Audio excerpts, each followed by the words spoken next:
तो आज हम पढ़ने वाले हैं नेफ्रॉन स्ट्रक्चर। नेफ्रॉन स्ट्रक्चर क्या है?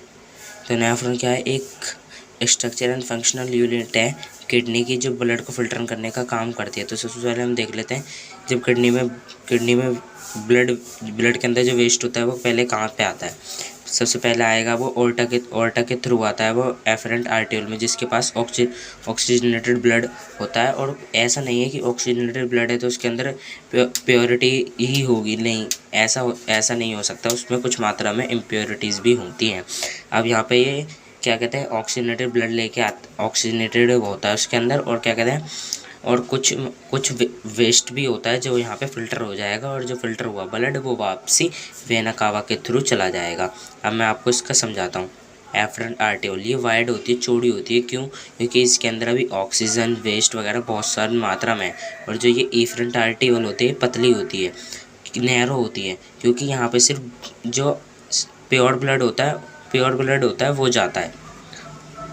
मैं भी आपको समझाता हूँ। और ईफरेंट आर्टियोल, ये दोनों आर्टरी के सब डिवीज़न है। सबसे पहले ईफरेंट आर्टरी में जो ब्लड आएगा तो सबसे पहले वो ब्लड जो है, ऑक्सीजन जो है किडनी या हम बोल सकते हैं नेफ्रॉन यूज़ कर लेगी यूरिन को बाहर करने के लिए। तो देन जो ब्लड है वो डीऑक्सीजनेटेड हो जाएगा। तो सबसे पहले वो बात की बात है, वो मैं आपको बाद में बताऊँगा। पहले यहाँ पे ये होता है ग्लोमेरुलस, बंच ऑफ कैपिलरीज भी बोल सकते हैं। यहाँ पे बहुत सारी कैपिलरीज प्रेजेंट होती हैं। फिर यहाँ पे होता है बॉमन कैप्सूल। यहाँ पे सबसे पहले अल्ट्रा फिल्ट्रेशन होता है, फर्स्ट फिल्ट्रेशन होता है यहाँ पे। फिर इसके आगे यहाँ पे ये आपको दिख रहे होंगे, इन्हें हम कहते हैं प्रॉक्सिमल कॉन्वोल्टेड ट्यूब्यूल, पीसीटी। यहाँ पे 70 से 80% जो होता है रीऑब्जर्प्शन हो जाता है। अब रीऑब्जर्प्शन क्या है वो मैं आपको भी बताता हूँ। फिर यहाँ पे नीचे अब इसे हम बोलते हैं लूप ऑफ हैनले। फिर इधर इधर इधर इधर ये है कलेक्टिंग डक्ट, यहाँ सारा यूरिन कलेक्ट होता है। अब जैसे मैंने आपको बता रहा हूँ, ये है प्रॉक्सिमल कॉन्वोल्टेड ट्यूब्यूल, ये है डीसीटी मतलब डिस्टल कॉन्वोल्टेड ट्यूब्यूल, जहाँ पे ये मैंने मार्क कर रहा हूँ, ये और ये होता है लूप ऑफ हैनले, क्योंकि ये यू शेप का होता है। इसे हम बोलते हैं असेंडिंग लिम्ब ऑफ हैनले, और इसे बोलते हैं डिसेंडिंग लूप ऑफ हैनले। क्यों? क्योंकि ये डिसेंडिंग की तरफ जा रहा है और ये असेंडिंग की तरफ जा रहा है। ठीक है, समझ में आया? तो मैं आपको इसके पूरा फुल एक बार प्रोसेस बता देता हूँ, क्या पूरी प्रोसेस है ब्लड को फिल्ट्रेशन करने की। यहाँ पे इफरेट आर्टरी थी, यहाँ ब्लड लाई, ऑक्सीजन यूज़ करा, फिर वो यहाँ से गई।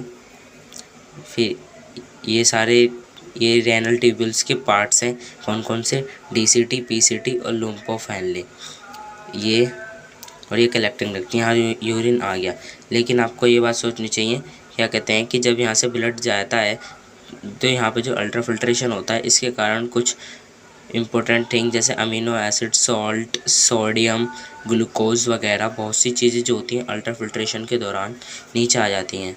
तो उनका रीऑब्जर्प्शन कैसे किया जाता है? सबसे पहले मैं आपको बता दूँ, रीऑब्जर्प्शन की शुरुआत पीसीटी से हो जाती है, प्रॉक्सिमल कॉन्वोल्टेड ट्यूब्यूल। यहाँ पे 70 से 80% का जो रीऑब्जर्प्शन होता है वो हो जाता है। बाकी के बचे loop of Henle, ascending limb of Henle और डिसेंडिंग लिम्ब ऑफ हैनले, ये सब इसका कर देते हैं। और ये होता है डीसीटी, डिस्टल कॉन्वोल्टेड ट्यूब्यूल।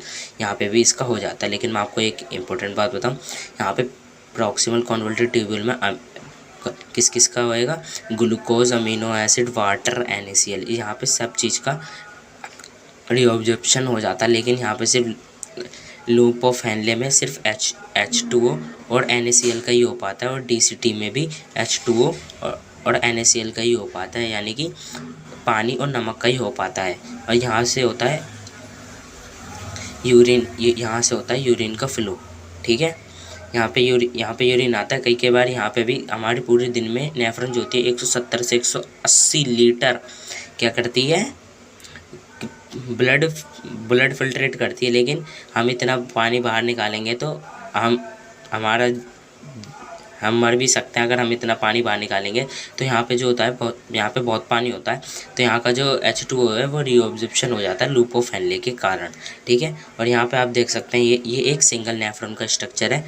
किडनी में कम से कम मिलियंस ऑफ नेफ्रॉन्स होती हैं, तो यहाँ पे सारी DCT कनेक्ट होती है। फिर यहाँ से यूरिन जाता है, फिर वो जाता है यूरेट्रा के थ्रू बाहर निकल जाता है हमारी बॉडी में। तो जैसे कि आपको समझ में आया, ये थी इफरेंट आर्टियोल। ये इफरेंट आर्टियोल इसके ऊपर पूरी तरीके से लिपटी पड़ी है, यही करते रीअब्जॉर्प्शन का काम। देखिए जैसे कि ये इसके ऊपर लिपटी पड़ी है पीसीटी के ऊपर, तो पीसीटी जितना भी रीअब्जॉर्प्शन करेगी तो वो एफरेंट आर्टियोल में आ जाएगा।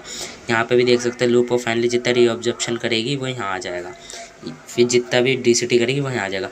लेकिन जब रीअब्जॉर्प्शन के कारण जो होता है, कई बार जब रीअब्जॉर्प्शन के कारण है तो कुछ मात्रा में यूरिया भी हमारे ब्लड में चले जाता है। लेकिन कुछ मात्रा का यूरिया अगर हमारे ब्लड में रहे तो कुछ दिक्कत नहीं है, लेकिन ज़्यादा मात्रा का रह जाए तो दिक्कत हो सकती है।